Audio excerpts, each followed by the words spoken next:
The Denver Broncos have paid up. Courtland Sutton got his payday. Zach Allen got his payday. There's one man that's still waiting for his big bag. So when will Nik Bonitto get paid by the Denver Broncos? That conversation is coming up next.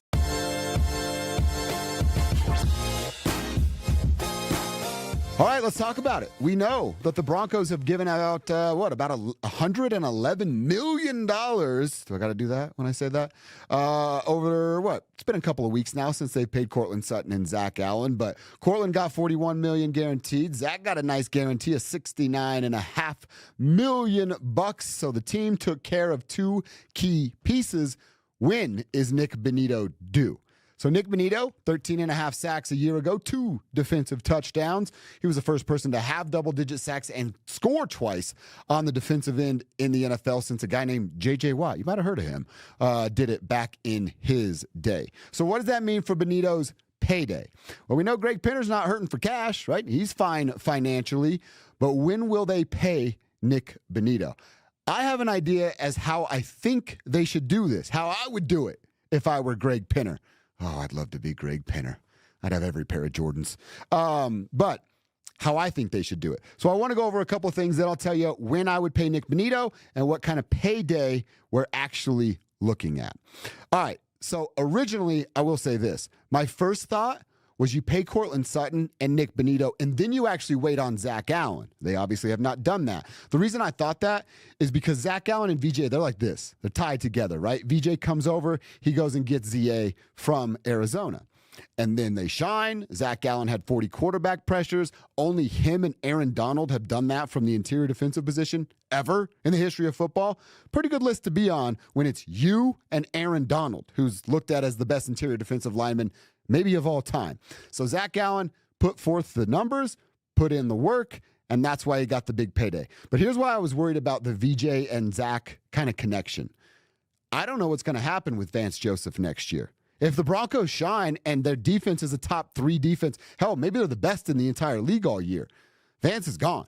He's going to get a head coaching job somewhere, and he should. He should get a real shot at it because first go around here in Denver, Vance wasn't the real head coach. John Elway was calling the shots, telling Vance what to do, and he didn't really have any power.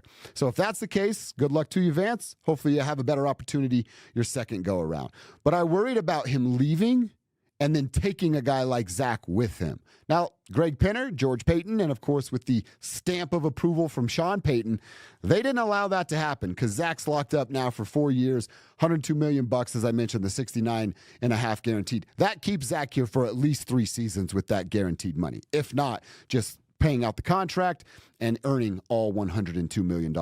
So now they've locked up Zach. I don't have to worry about VJ getting a new job and poaching one of our good guys in Zach Allen. He's here. That was my initial thought. Now we're actually here. Do you gamble with a guy like Nik Bonitto? I said it up front, 13.5 sacks. He's probably worth, so you do a deal right now with Nik Bonitto. We're probably talking about a 4-year contract extension, and you're probably paying that dude 20 on the low end, 26, 27 on the high end. Right now, that's what you have to pay him. If you get him at 20, that's a great deal. Kudos to you if you could get that done. But if Bonitto comes back and has another double-digit sack season, is he going to score 2 touchdowns? I don't know. I just told you how rare that is. But one, a scoop and score or a interception where he takes to the house, that could certainly happen. If Bonitto has another season where he's scoring touchdowns as a defensive player, giving you double-digit sacks, and let's actually say that 13.5 sack number goes to 15, 16. I mean, we're talking a sack and a half, 2.5 extra sacks. That's nothing crazy for a guy like Nik Bonitto. That 26, 27 number on the high end, that then gets to like 37, 38. I am not comfortable paying anybody that doesn't throw the football over $40 million. Now, maybe I'm old dude these days, but I think you hurt your football team if you're paying somebody that's not a quarterback over $40 million. Now, if you've won a Super Bowl, right, and what the Eagles have done, and they're taking care of some of those guys, they didn't even get to that $40 million mark. You win a Super Bowl, and it's time to pay the piper with one of those dudes, and you have to pay $40 million because market value says so. Okay, you've already got a Super Bowl. You got a ring on that thing. So you're justifying some of your payments. But right now, something I worry about with the Broncos, you had to take care of Courtland. They ultimately decided you had to take care of Zach Allen, but then you got to take care of Bonitto. John Franklin Myers is on social media complaining about not being appreciated. Sooner or later, that Bo Nix contract's coming around the corner. Marvin Mims, if he starts to pop, is only 2 years away from wanting a new deal. And all of this is coming while the Broncos have yet to win a playoff game. Yeah, they are marching in the right direction. Nobody can argue that. If you want to argue, I'm down to argue. I'll make you look foolish. They're marching in the right direction. But you start to pay the piper too much and you start to get these big tabs that somebody's going to come collecting on sooner rather than later, you're hurting yourself for the future and your salary cap. Something to keep in mind, which is a counter to myself, $32 million is coming off the book for Captain Cornball Russell Wilson, and the money will be gone after this season. So that does help the Broncos.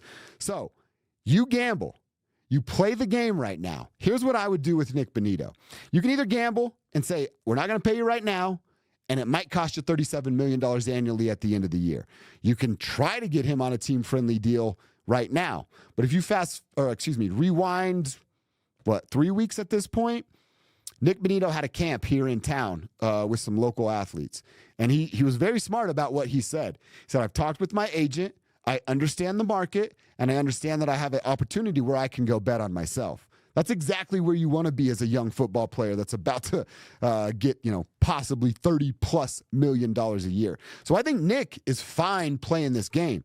George Payton, Greg Pinner, Sean, you guys want to gamble? You want to wait this thing out? I think Nik Bonitto is more than okay doing that because he's gambling on himself, and that's the best bet you can ever make in football and radio and YouTube, whatever it is. Bet on yourself. That's a good bet to make. So do you gamble or do you not gamble? Here's where I would land. I guess I'm somewhere in the middle, and I guess that might be a cop-out, but I hope not. I would handle Nik Bonitto like this. The Broncos actually have a very beautiful bye week. It's a Week 12 bye. When you're a team that has high hopes as to what you can do in the playoffs, I know people are all talking about the Super Bowl. Still think that's a little premature. I'd love to be wrong, but I think it's a little premature. If you get to Week 12 and Nik Bonitto has his double-digit sacks, that's when you pay number 15. Make him show you again. Make him show you he's gotten a little bit better at stopping the run, because that's one thing you'll notice this year. Jonathan Cooper, who already got his bag, and it won't be even close to what Bonitto ends up getting paid, he's so much better at stuffing the run than is Nik Bonitto, and he had 10 sacks a year ago. So he's a guy that you don't have to take off the field to, it's going to sound bad, but hide, for the lack of a better term, when you know a team has a solid and legitimate rushing attack. You can run at 15. You might be able to gain a couple of extra yards if you're running to his side of the ball. 0, that's Jonathan Cooper on the other side. You do not have that, that luxury on his side. So that might be something Nick has to work on, and maybe why he's willing to bet on himself, because he knows he's a, pin the ears back, go tackle the quarterback kind of guy. He already proved that. Maybe he's gotten a little bit better at stuffing the run, reading a defense, shedding a chip of a tight end to get into the backfield sooner rather than later. And if he has, well, then you should be betting on yourself, young fella, because you could get close to $40 million every single year. But that's how I would do it. I'm George Payton. I'm having the conversation with Nik Bonitto's agent, and I'm telling him, look, we really like this young player. George drafted this guy. He was stoked that he got him at number 64. Didn't even think Nik Bonitto would have been on the board at pick 64, and that's exactly where George Payton got him. So I'm calling his agent, and I'm telling him, I really like this player. He was the best, well, second best. You can't be the best when Pat Surtain's on your team. He was the second best player on our defense a year ago. We want him on this team. He has met our expectations. Hell, he's exceeded our expectations. Good franchises reward players that do that. And then you have a reputation of rewarding players for meeting or exceeding expectations. I tell his agent, we want to do business. We are going to negotiate in good faith. They gave Courtland Sutton this same pitch. Let's get to the bye week. Let's see where your client is. If it's double-digit numbers, we're going to open up a conversation about where you guys are, where we are, and hopefully there's a happy place that we meet in the middle. If he doesn't get to those double-digit sacks by week 12, I'm letting this thing play out. And I'm going to continue to gamble on what the market will tell me Nik Bonitto is worth. But I have a sneaky feeling by week 12, Nik Bonitto's at about 12 sacks. So they will be getting a deal done. Quick note, Nik Bonitto and Patrick Surtain share the same agent. You go back to last year. When did Pat Surtain sign his big deal? 4 days before the regular season started. So maybe they're just playing this the same way. Maybe the agent has a similar timeline as to how he wants to take care of his clients. What would be better than going into week one with a big old fat payday like PS2 got last year for Nik Bonitto? So that may happen. But I'm telling you, my plan is week 12. Give me double-digit sacks, and I break the bank for you, Nik Bonitto. Broncos country, what would you do? You tell me, have they handled this the right way? Sutton, Allen paid. Bonitto, Franklin Myers, those guys still a bit on the back burner. How would you handle it? Who would you pay? Leave a comment. Tell me there. I'll try to circle back and come and connect with you here on the YouTube chat room in the comment section. While you're here, like, subscribe, check out everything that we got doing. My dudes Mace and Cease are crushing it over on Orange and Blue. Go get your Broncos fill over there. And then I'm here every Monday and Wednesday for you. This has been Dover on Denver, and now I'm done.